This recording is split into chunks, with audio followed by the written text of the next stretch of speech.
उत्तर प्रदेश के संभल में मस्जिद में हिंदू मंदिर के दावे के बाद कोर्ट के आदेश पर सर्वे करवाया गया। इस दौरान हिंसा में कई लोगों की मौत हो गई। इसके बाद राजस्थान के अजमेर में ख्वाजा मोइनुद्दीन चिश्ती की दरगाह पर भी सवाल उठने लगे। ख्वाजा मोइनुद्दीन चिश्ती एक सुन्नी मुस्लिम दार्शनिक, विद्वान और संत थे, जो कि फारस यानी कि जो अब ईरान कहलाता है, वहां से भारत आए थे। उन्हें सुल्तान हिंद और गरीब नवाज के नाम से भी प्रसिद्धि हासिल हुई। अजमेर में उनकी ही खानकाह है। ये इंडो इस्लामिक वास्तुकला का अद्भुत नमूना है। मोइनुद्दीन का जन्म 1141 में पर्शिया के सिस्तान में हुआ था, जो कि आज के ईरान में अफगानिस्तानी सीमा के पास मौजूद है। उन्हें पैगंबर मोहम्मद साहब का वंशज माना जाता है। 14 साल की उम्र में वो अनाथ हो गए थे। अचानक एक दिन उनकी मुलाकात इब्राहिम कंदोजी से हुई, जो कि एक फकीर थे। मोइनुद्दीन पर लिखी गई किताब महरू जाफर के मुताबिक मोइनुद्दीन ने जब कंदाजी से पूछा कि जीवन में अकेलेपन, मौत और तबाही के अलावा भी कुछ और है, उन्होंने जवाब दिया कि हर इंसान को सच की तलाश करने की कोशिश करनी चाहिए। कहा जाता है कि इसके बाद ही वो सच की तलाश में निकल पड़े। 20 साल की उम्र में वो दर्शन, व्याकरण और अध्यात्म का अध्ययन करने बुखारा और समरकंद चले गए। इसके बाद अफगानिस्तान के हेरात में उनकी मुलाकात ख्वाजा उस्मान हरूनी से हुई। उनके ही पास रहकर उन्होंने आध्यात्मिक ज्ञान हासिल किया। उन्होंने यहीं से चिश्ती सिलसिले की शुरुआत की।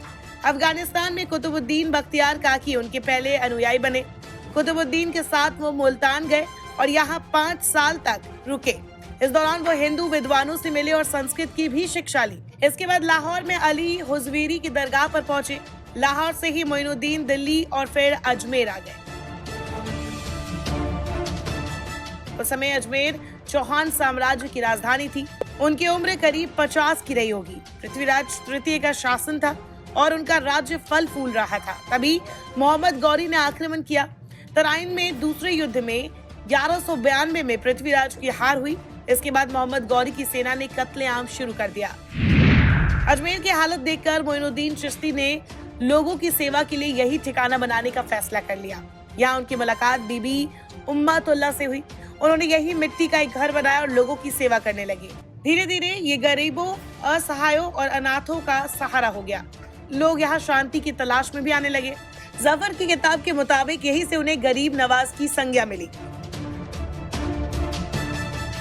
यहाँ रोज ही लंगर चलता था, जो कि सभी के लिए खुला रहता था। बिना धर्म के भेदभाव के सबका यहाँ स्वागत किया जाता था। वो यहाँ हिंदू संतों से भी मिले। हालांकि मोइनुद्दीन चिश्ती एकात्मवाद का प्रचार करते थे। वो बराबरी, अलौकिक प्रेम और मानवता की बात करते थे। 10वीं शताब्दी के बाद मोइनुद्दीन और उनके शिष्यों ने इसे विस्तार दिया। कुतुबुद्दीन बख्तियार काकी इल्तुतमिश के गुरु थे। काकी के नाम पर ही कुतुब मीनार बनी। उनकी दरगाह महरौली में है। काकी के शिष्य बाबा फरीद पंजदाब की तरफ गए। निजामुद्दीन औलिया भी इसी परंपरा के सूफी संत थे। उनकी दरगाह दिल्ली में है। मुगल शासकों में अकबर पर भी उनका प्रभाव था। अकबर ने उनकी दरगाहों का सुंदरीकरण करवाया। इसके बाद यहाँ बड़ी संख्या में लोग आने लगे। मुगल काल में ही अजमेर की दरगाह काफी प्रसिद्ध हो गई। उनकी दरगाह पर तिजारत करने मोहम्मद बिन तुगलक, हुमायूं, शेरशाह सूरी, अकबर और दारा शिकोह से लेकर औरंगजेब तक पहुंचते थे। लेकिन अब इस दरगाह पर सवाल उठने लगे हैं। हिंदू सेना के अध्यक्ष विष्णु गुप्ता ने एक याचिका दायर की है, जिसमें उन्होंने दावा किया है कि ख्वाजा मोइनुद्दीन चिश्ती की दरगाह जो इस जगह पर बनी है, वो पहले एक शिव मंदिर था। इस याचिका के बाद राजस्थान की एक निचली अदालत ने मामले की सुनवाई शुरू कर दी और अब ये संभावना जताई जा रही है कि दरगाह के परिसर का सर्वे भी कराया जा सकता है और इसे लेकर इस वक्त सियासत भी तेज हो गई है।